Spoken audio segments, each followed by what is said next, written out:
నల్లగొండ జిల్లా వేములపల్లి మండలం మంగాపురం గ్రామంలో ఒక హృదయ విదారక సంఘటన చోటు చేసుకుంది. తన సొంత కొడుక్కి అటాక్ వచ్చి ప్రాణాపాయ స్థితిలో ఉన్నప్పటికీ తల్లి వాళ్ళ అత్తగారు ఇచ్చిన డబ్బులు పెట్టి కొన్న ఎకరం భూమిని అమ్మలేకుండా అతని మీద తిరుగుబాటు చేస్తూ ఆల్రెడీ ఒకసారి అటాక్ వచ్చింది, ఇంకోసారి అటాక్ వస్తే ఆయన ప్రాణాపాయ స్థితిలో ఉన్నది. అప్పటికి కరుణిస్తలేదు. ఇక్కడ ఈ ఊళ్ళో ఉన్న పెద్ద మనుషులందరికీ అబ్బాయి యొక్క పరిస్థితి చూసి ఆయనకు సపోర్ట్ చేయాలని అందరు కోరుకుంటున్నప్పటికీ తల్లి మాత్రం ఇక్కడి నుంచి వెళ్ళిపోయి ఎక్కడో ఉండి ఆయనకు ఆల్రెడీ కొన్ని అప్పులైనాయి. అప్పులు తీర్చుకోవడానికి అప్పులోళ్ళ మీద పడడం వలన అటాక్ వచ్చింది. ఇంకోసారి కాక అప్పులోళ్ళు కాక ఆయన ఇబ్బంది పెడితే ఆయన చనిపోయే పరిస్థితి ఉంది. దీని మీద ఎమ్మటే చట్టరీత్యా ఆమెపై అనేక రకాల చర్యలు తీసుకొని అతనికి న్యాయం చేయాలని మా ఛానల్ తరపు కోరుతున్నాం. ఒకసారి వాళ్ళ యొక్క బాధలు అనేది వాళ్ళ మాటలు వినండి. వీళ్ళు చెప్పిన వీళ్ళ పరిస్థితి నిజమేనా? కొంతవరకు అయితే నిజమేనండి. ఇప్పుడు వీళ్ళు మా ఊరు ఇచ్చిండ్రు, ఈ మా ఊరు పిల్లలే వీళ్ళు. కానీ ఈ మధ్యకాలంలో అక్కడ ఏదో పనికని దూరంగా పోయారు.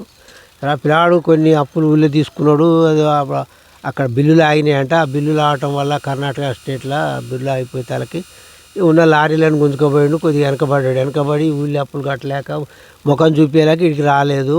అక్కడ పక్క వాళ్ళ అత్తగారి బాల్యంలో ఉంటే అక్కడ ఉంటుండు. సరే తల్లికి తండ్రికి ఫోన్ చేసి ఇట్లా మా పరిస్థితి ఇది, ఊళ్ళో అప్పులు ఆహ్వానిస్తలేరు, సరే నువ్వు ఉంచుకొని మాకు ఇంత బంచిస్తే మేము ఏదో మరి 10 గుంటల్లో 15 గుంటల్లో ఎంతో అమ్మి మరి తలాయిని సరే అసలు వడ్డీ లేకున్నా కూడా అసలైనా కడతామని వాళ్ళు ప్లాన్ మీద ఉంటే వాళ్ళు లేదు మేము 1 సెంటు కూడా వాళ్ళకి భూమి ఇవ్వము, కాకపోతే మేము చచ్చినాక మా హక్కు మా మనవాళ్ళకి ఇస్తాం తప్ప మా కొడుకులకు భూమి ఇవ్వాలనే ఉద్దేశంతో ఆమె మొత్తం వీలునామా రాసి కోర్టులో సబ్మిట్ చేసి ఈ మధ్యన కోర్టులో కేసు నడుపుతుంది. వీళ్ళకి ఆస్తి ఇస్తలే తిప్పల పెడుతుంది. అంటే మీ పెద్ద మనుషులు ఊరు పెద్ద మనుషులు చెప్పిన ఇంటలేదు ఇయ్యనంటుంది. ఆయన కాంట్రాక్ట్ వచ్చిన సంగతి ఊరి పెద్ద మనుషులకి ఎరకైంది, ఊళ్ళో కూడా కొంతమందికి చాలామందికి ఎరకైంది. దాని గురించి మేము కూడా పావులో బేడ ఆయన కప్పించడం అలానే నేను కూడా సరే రాయాన్ని అప్పుకే ఉన్న మేము సంపాదించాం. వచ్చింది తల్లిదండ్రుల కాడ కూర్చొని మా అప్పులు ఏందో కూర్చోబెట్టి అంతో ఇంతో భూమి ఇప్పిస్తారు. పెద్ద మనుషుల కాడ రాదంటే వాడు రాలేకపోయిండు. మేము కూడా వాడిని ఖండించలేకపోయినాం. సరే ఇప్పుడు అంతో ఇంతో బాగా ఇప్పటికైనా వచ్చి ఆ తల్లిదండ్రుల కాడికి వచ్చి మా పెద్ద మనుషులు చెప్పి నాదేదో నాకు ఇప్పిరని పెద్ద మనుషుల కాడికి వచ్చి ఆ పెద్ద మనుషులకు రావట్లేదు. ఏదో ఆ విషయం వచ్చినట్టు నాకు పుట్టలేదు ఆయనకి ఎవరికో మంది వాడు కానీ కొడుకునోడు పెట్టి మనవనికి రిజిస్ట్రేషన్ చేస్తానని అని ఆమెనే ఎరిగినా కానీ మేము కూడా ఊరందరూ కొడుకుల బిడ్డలకు అన్నాం. కానీ ఈ ముచ్చట ఇప్పుడే వెళ్ళింది కానీ తాతల ముట్టాల కాంచి ఎవడైనా చేసిన వాడు లేడు. ఇది చాలా అన్యాయమైన ఘోరం. ఆ అబ్బాయి ఆస్తి అబ్బాయికి ఇప్పించి గవర్నమెంటు న్యాయం చేయాలని అతని ప్రాణాన్ని కూడా ఇప్పుడు అటాక్ వచ్చి ఇబ్బందులు ఉంది కాబట్టి గవర్నమెంట్ కూడా అతన్ని ఆలోచించి ఆ తండ్రిని ఒప్పించి అతని ఆస్తి అతనికి ఇస్తే 5 గుంటలు 10 గుంటలు అన్ని ఊరు అప్పుల కూడా ఎంతో తెచ్చుకుంటూ వాళ్ళని బతిలాడుకుంటాడు. ఇది మాకు న్యాయమైన మాట అనేది మా పెద్ద మనుషులు కూడా చెప్తున్నా. నేను కూడా ఒక పెద్ద మనిషిగా తదాగా చెప్తున్నా. ఈ మాట ఆయనకు అప్పించిందని కాదు, ఒక ఎవరైనా రుచిగా చెప్తున్నా. ఇది నా ముచ్చట. మా నాన్న పేరు వెంకన్న, మా అమ్మ పేరు వెంకమ్మ. నేను ఇట్లా టిప్పర్లు కొని ఇట్లా కాంట్రాక్ట్ పనులు అవి చేసి లాస్ అయింది. నా ఆరోగ్యం బాగలేదు. ఇప్పుడు నాకు హార్ట్ అటాక్ వచ్చింది. ఇంకోసారి వస్తే నువ్వు చనిపోతావు అని అంటారు ఆ డాక్టర్లు. నాకు అసలే ఇప్పుడు నా పరిస్థితి బాగలేదు, నువ్వు పని చేయొద్దు ఏం చేయొద్దు అని అంటారు. ఇట్లా నా పిల్లలు ఇట్లా ఉన్నారు. మా వాళ్ళు ఏమి ఇవ్వట్లేరు చేయట్లేరు, నన్ను బాగా ఇబ్బంది పెడుతుర్రు. నాకు మాత్రం ఇది ఒకటి న్యాయం చేయాలి. బాగా మా అమ్మోళ్ళు అయితే అసలు ఏం లేదు, నువ్వు కొడుకు కాదన్నట్టుగా చేస్తారు. నాకు హార్ట్ అటాక్ వచ్చిందంటే నువ్వు నటిస్తున్నావురా, నువ్వు చావాలి అది ఇది అని అన్నారు. మా వాళ్ళు అందరూ ఫోన్ చేసినా ఎత్తలేదు, మేము చేసినా నా భార్య ఫోన్ చేసినా కానీ ఇట్లా సంగతి అంటే ఎత్తలేదు చేయలేదు, బాగా ఇబ్బంది పెడుతుర్రు.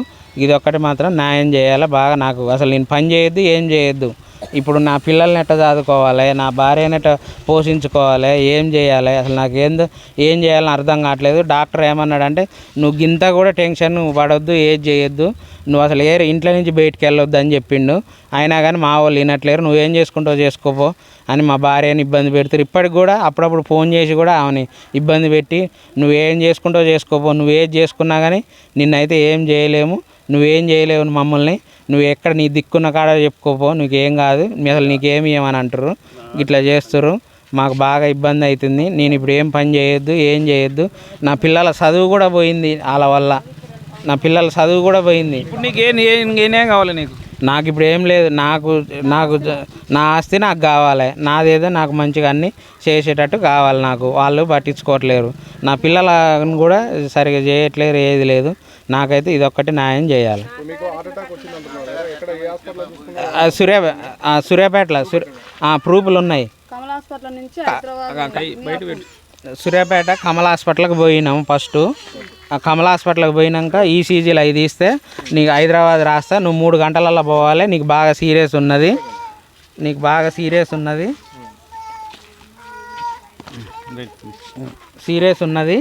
నీకు నువ్వు 3 గంటల్లో పోవాలి, లేకుంటే నువ్వు అసలు ఇప్పుడు బతుకుతావో అని కూడా గ్యారెంటీ లేదని అన్నారు.